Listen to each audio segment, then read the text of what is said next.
बिस्मिल्लाहिर्रहमानिर्रहीम लअल्लक बाक़िउन नफ्सक अल्ला यकूनु मुमिनीन सदक़ल्लाहुल अज़ीम।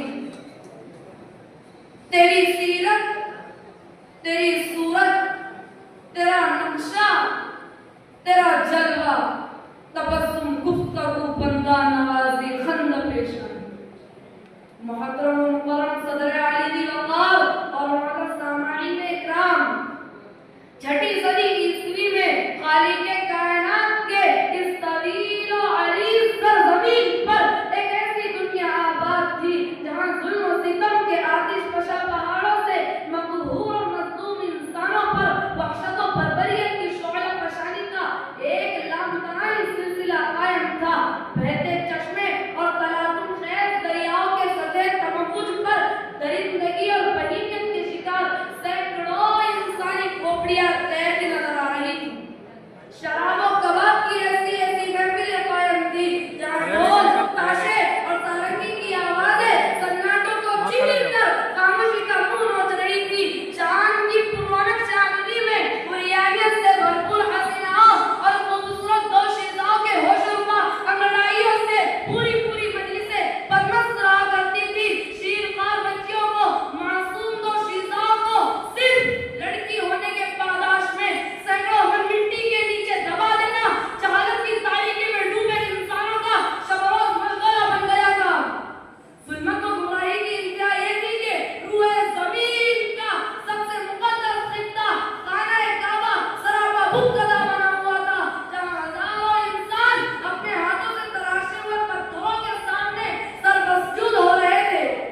बाग़े मोहम्मदी के नौउम्मीद गुंजो, जहां ये तमाम के तमाम अखलाक सोज़ वाक़ियात रोनुमा हो रहे थे, वो कोई और ज़मीन नहीं बल्कि वो अरब की ज़मीन थी और उसको अमली जामा पहनाने वाले वो अरब के खाना बदोश बद्दू थे जिनकी जहालत का डंका पूरे आलम में बज रहा था।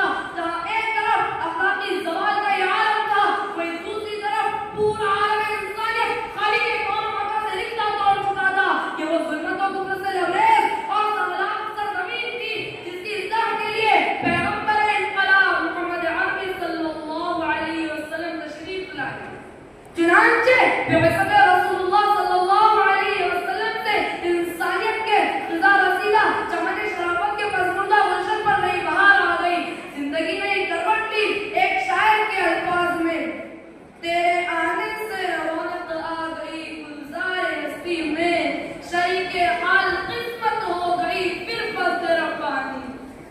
अजीज दोस्तों, इस्लाम के आने के बाद एक नए तारीख का आगाज हुआ, एक नए दौर की इब्तिदा हुई। बिगड़ी फिक्र संवरने लगी, बिगड़े मिजाज बदलने लगे, फिक्रों में इनकलाब आने लगा, ख्यालात में तब्दीली आने लगी, अकाईद बदलने लगे, नज़रियात बदलने लगे। दलालत की जगह हिदायत, शकावत की जगह सआदत, अदावत की जगह मोहब्बत, इख्तिलाफ की जगह इत्तेहाद, तफाहुम की जगह मुसावात, नफरत के बदले उख़ुवत, तअस्सुब के बदले उल्फत पैदा होने लगी।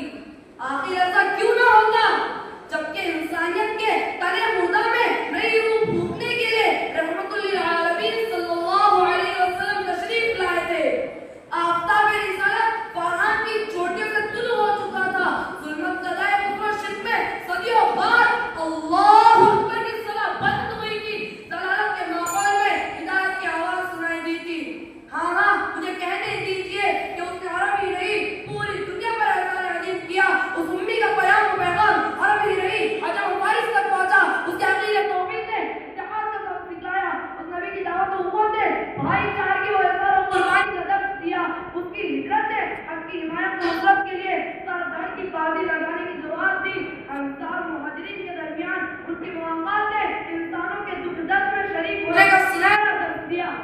ग़र्ज़ तलवार भी दी, कुरान भी दिया, दुनिया भी अता की, उक़बा भी दिया।